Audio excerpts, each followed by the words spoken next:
Hello, everyone. My name is Waleed, and I want to welcome you back to my channel. I want to once again thank you for taking a little bit of your time to spend some time with me. I am a pest control professional in New York, and I own a very successful pest control company. My company is A-List Exterminator. And here at my channel, I love watching videos with you that explore different aspects of pest control or nature, and I love enlightening you with new facts and information that and topics that you may not have known about. Today, I want to take a look at a video with you, and this video kind of explores why we very rarely see dead birds, and there's some very logical reasons why that is. Every once in a while in New York City, you might see a dead pigeon here or there, but it's very rare that you see dead birds. And let's take a look at why that is. You've seen thousands of birds in your life, in your yard, at the park, on the sidewalk, in the trees, and yet you've probably never seen a dead bird, not lying in the grass, not on a branch, not anywhere. Where are they? Birds die every single day, millions of them. Disease, predation, old age, starvation, accidents. The mortality rate of wild birds is extraordinarily high. Studies estimate that roughly 50% of songbirds die in their first year of life. For every cardinal at your feeder this morning, statistically half of its siblings from last year's brood are already dead. So where are the bodies? This is not a small question. This is one of the most commonly asked questions in ornithology, and the answer is far more specific and far stranger than most people realize. Welcome to Bird Whisper. Subscribe before you leave, because what you're about to learn will change the way you think about the absence of something. The commentator does ask a very interesting question when he asks, where are the dead birds? When you consider that there are millions and millions and millions of birds around us, and as was mentioned in the video, these, birds are dying every single day. And it's strange that we don't see more dead birds every single day in our backyards or in our gardens, or at our workplaces, in our parks, in our schools. We don't see very many dead birds.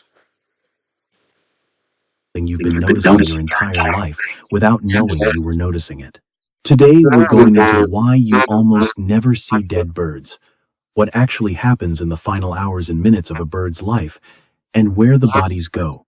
Stay until the end, because the last thing we cover involves a behavior that researchers have only recently documented, and it suggests that some bird species may have something that looks remarkably close to what we would call awareness of death. Let's start with the numbers, because the scale of this mystery is bigger than most people grasp.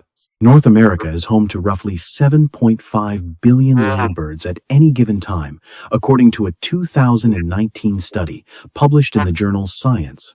The annual mortality rate for adult songbirds averages between 40 and 60% depending on the species. That means that in any given year, somewhere between 3 and 4.5 billion birds die in North America alone. 3 to 4.5 billion. Can you imagine that? He didn't even say millions of birds die every year in North America. He said that billions of birds die every year in North America. And as a pest control professional in New York City, we fall right in within that range that he's talking about in North America. And we just don't see billions of birds dead every year. We just don't see it. If even a fraction of those bodies remained visible for more than a few hours, you would see dead birds constantly. You would see them in your yard, on your street, in every park, on every trail, and yet you don't. The statistical probability that you should have encountered far more dead birds than you actually have is overwhelming. So what's happening to them? The answer has several parts, and the first one is the most straightforward.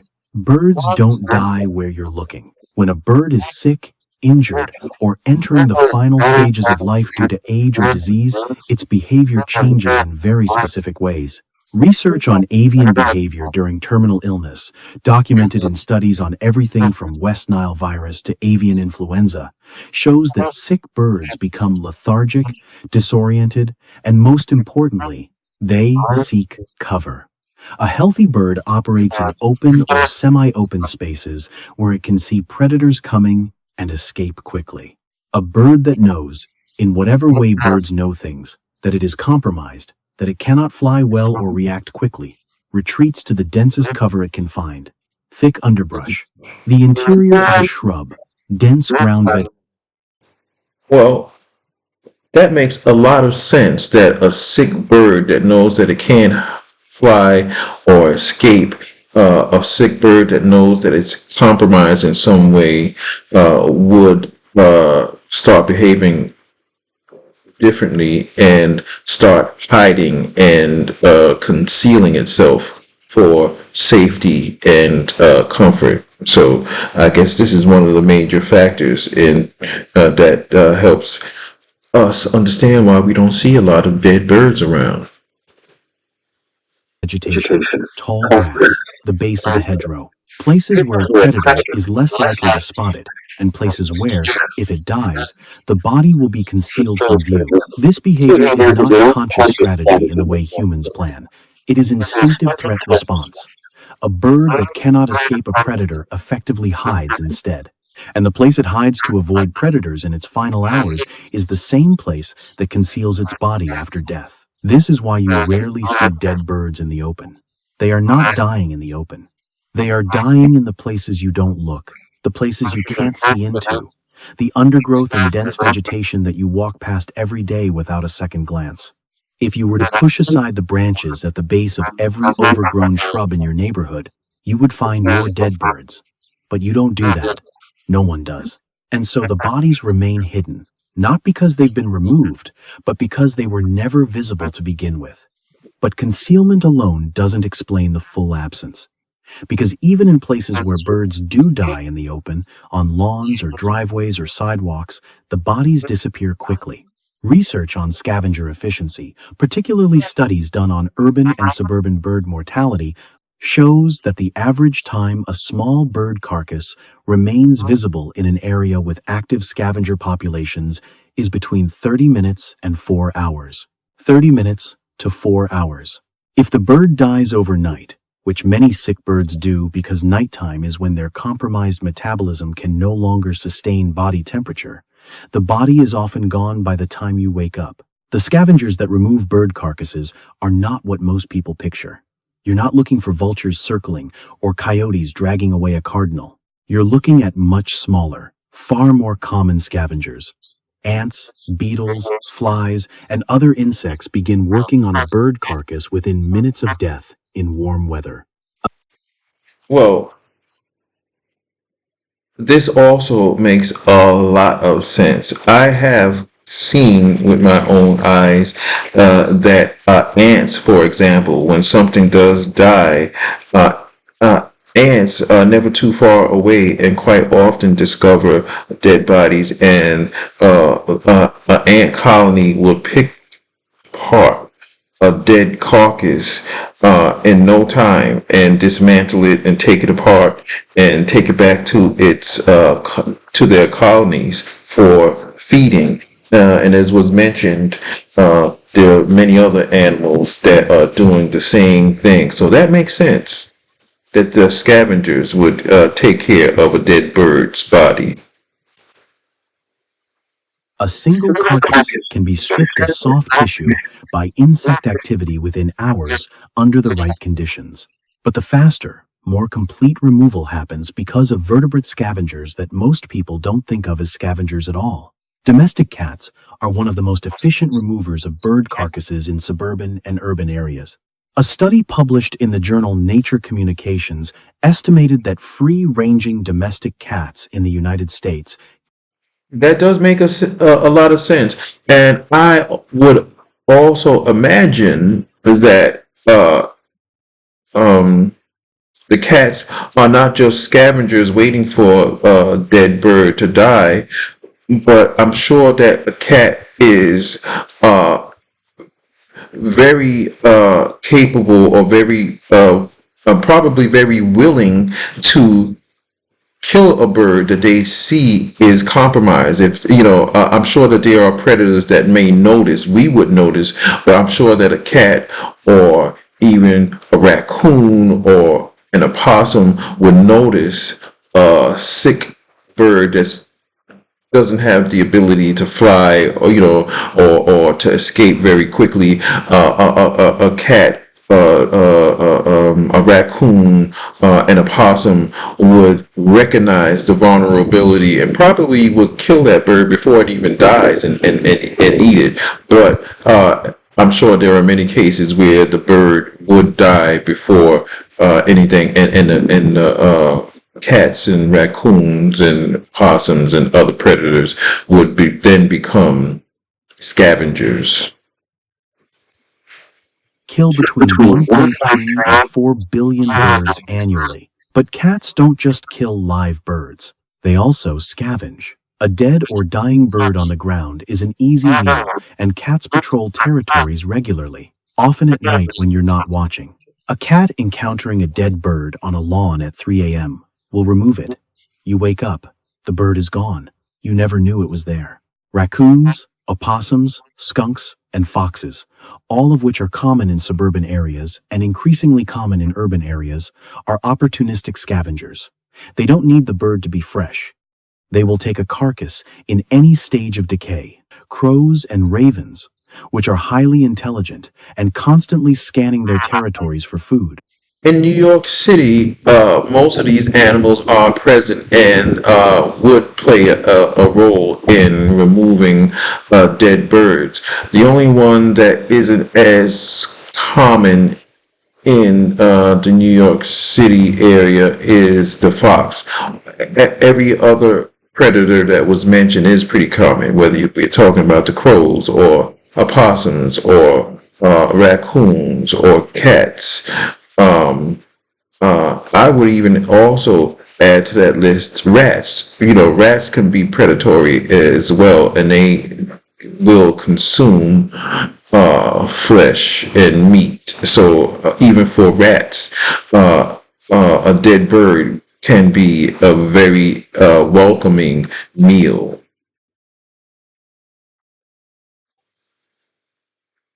Will take dead birds. Blue jays, which are omnivorous and opportunistic, will scavenge. Even squirrels, which most people think of as nut eaters, will scavenge bird carcasses for protein, especially in winter when other food is scarce. The efficiency of Now, I just mentioned that a rodent like a rat would definitely love dead bird carcass, but I'm sure for many of you, you would never have thought of a squirrel. Leave me a comment. What's your thoughts on that? Did you know that a squirrel can be a meat eater? For the most part, they do eat nuts and seeds and vegetation, but did you know that they can eat meat? And the possibility of them coming across a dead bird and partaking in that meal is real. Leave a comment. Did you know that? Is this something that you're learning for the first time?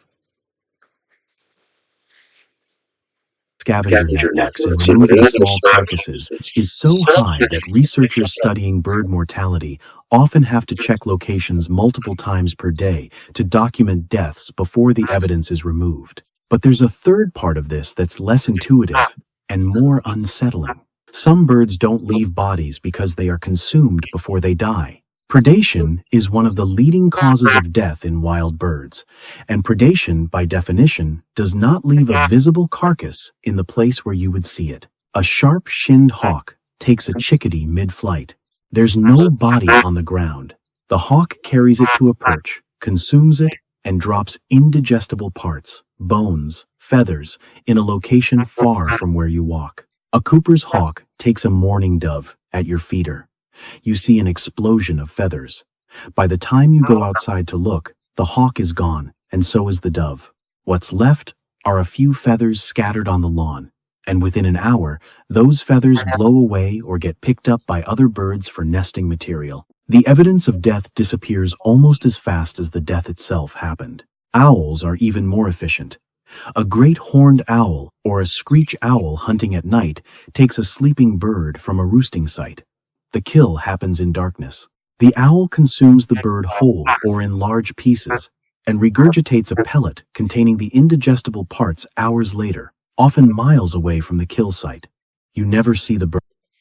The owl is a lot more proficient eating its victim whole and then shitting it out as a furry, feathery, bony pellet.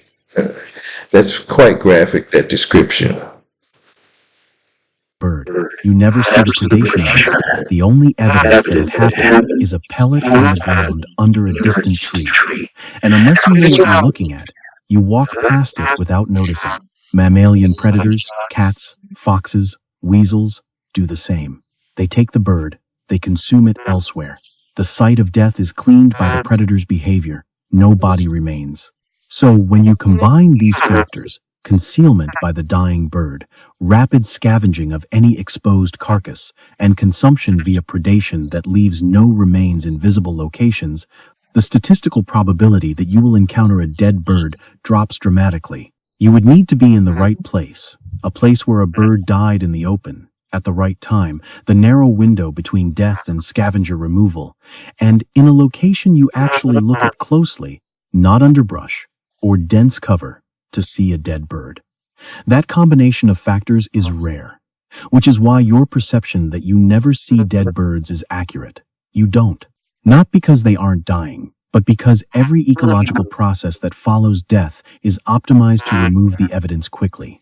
Now let's talk about the part of this question that gets uncomfortable, the part about whether birds have awareness of their own death or the deaths of other birds. For a long time, the assumption in ornithology was that birds do not have a concept of death, that they lack the cognitive architecture required to understand mortality as an abstract concept. But research over the past 15 years has begun to complicate that assumption, particularly when it comes to corvids, crows, ravens, jays, and magpies. In 2015, researchers at the University One of the things I do believe is that birds have the ability to recognize death, whether it's death among their own species, whether it's death among other bird species, whether it's death among other types of animals. I do believe that birds have the ability to recognize death. I think that birds are very intelligent, and some bird species are a lot more intelligent than others, but birds are always facing the life and death struggle, and they're always doing whatever it takes to survive. So when you're fighting a life or death struggle, and you're constantly trying to stay alive and keep your chicks alive, and you do have somewhat of a concept of what it is to die and what it is to stay alive, and and they do everything that they can to stay alive. I do believe that they have the ability to recognize death. So what do you think about that? Do you think that birds can recognize death? Leave a comment. Tell me what you think. of Washington published a study that documented something unexpected. When crows encountered a dead crow, they didn't ignore it. they gathered. Multiple crows would arrive at the site of a dead crow, sometimes dozens of them, and engage in what researchers called mobbing behavior. They would call loudly, circle the body, land near it, and remain in the area for extended periods, sometimes 15 to 20 minutes or longer. The behavior was consistent. It happened across different crow populations, and it wasn't predator-directed. The crows weren't mobbing a threat. They were responding to the dead crow itself. What made this even more striking was what happened afterward. The researchers tested whether crows would return to locations where they had encountered dead crows. They did not. Crows that had participated in a mobbing event around a dead crow avoided that location for weeks afterward, even though it was in their territory and even though food was available there. The presence of a dead crow had marked that location as dangerous in the minds of the living crows. They had learned something from the death. They had updated their threat assessment of that space. This is not proof that crows understand death in the philosophical sense that humans do. But it is evidence that crows recognize dead crows as significant, that they respond to death with specific, repeated behaviors, and that the experience of encountering a dead individual changes their future behavior. That is not nothing. Other corvid species show similar behaviors. Magpies have been observed bringing grass and covering the bodies of dead magpies, a behavior that has no obvious survival function and looks, to human observers, like something closer to mourning or burial. Western scrub jays, according to research from the University of California, Davis, will stop caching food and increase alarm calling when a dead jay is nearby, behaviors that suggest heightened vigilance and social communication about the death. Whether these behaviors should be called funerals or Again, to me, this just reinforces my belief that, birds do have some kind of awareness of death. They recognize it and they respond to it. It has an effect on them. It touches them in some kind of way. They probably, I don't know, but they may even have known the individual that died. So yeah, again, leave me your thoughts and comments on that. grief or rituals is a question researchers are careful about. The terms carry human emotional and cultural weight that may not apply. But what is not in question is that these birds are doing something. They are not ignoring death. They are responding to it in ways that are consistent, socially coordinated, and behaviorally complex. For most songbirds, the evidence of death awareness is thinner. There are anecdotal reports of cardinals or robins remaining near a dead mate for hours, calling, returning repeatedly, behaving in ways that suggest distress. But anecdotal reports are not scientific evidence, and the behaviors could be explained by other factors: territorial defense, confusion, or continued pair bonding behavior that hasn't yet updated to reflect the partner's absence. What is clear is that most small songbirds do not engage in group responses to dead individuals the way corvids do. Whether that reflects a cognitive difference, a social structure difference, or simply a difference in how much energy a small bird can afford to spend on non-survival behaviors is still an open question. Here's what you should take from all of this. The absence of dead birds in your daily experience is not an accident. It is the result of overlapping evolutionary strategies, predator avoidance that drives dying birds into concealment, scavenger efficiency that removes exposed carcasses within hours, and predation itself that consumes birds before bodies can appear. The question of where dead birds go has a specific, observable answer. They go into dense cover. They go into the stomachs of scavengers. They go into the talons and beaks of predators. They are processed by insects, by bacteria, by the same decomposition systems that handle every dead organism. They disappear not because of mystery, but because of ecology. And yet, for some species, there may be something more happening. A recognition, a response. A behavior that suggests death is not just processed as absence, but as presence. The presence of something that other birds notice, gather around, and remember. The next time you walk through your yard and think about how strange it is that you never see dead birds, you'll know why. They're there. They've always been there. You're just not looking in the right places at the right times. Well, I want to thank you guys once again for taking a little bit of your time to spend some time to me. So it seems like the logical answer to why we never see, or why we rarely see dead birds, is nature. In one way or another, nature is dealing with the bodies of dead birds, whether it's other animals and insects, other animals like insects and mammals that are eating the dead bodies, other animals that are preying on the bodies, dying birds that find secluded, well hidden places to die. There's so many different reasons that we never see, or very rarely see, dead birds, and they're all pretty logical, and they're all pretty related to the natural process of nature. I hope to see you pretty soon in another video. I love watching these videos with me, with you, and I love you guys. So thank you once again for being here. I'll see you again soon, hopefully. Thank you and take care.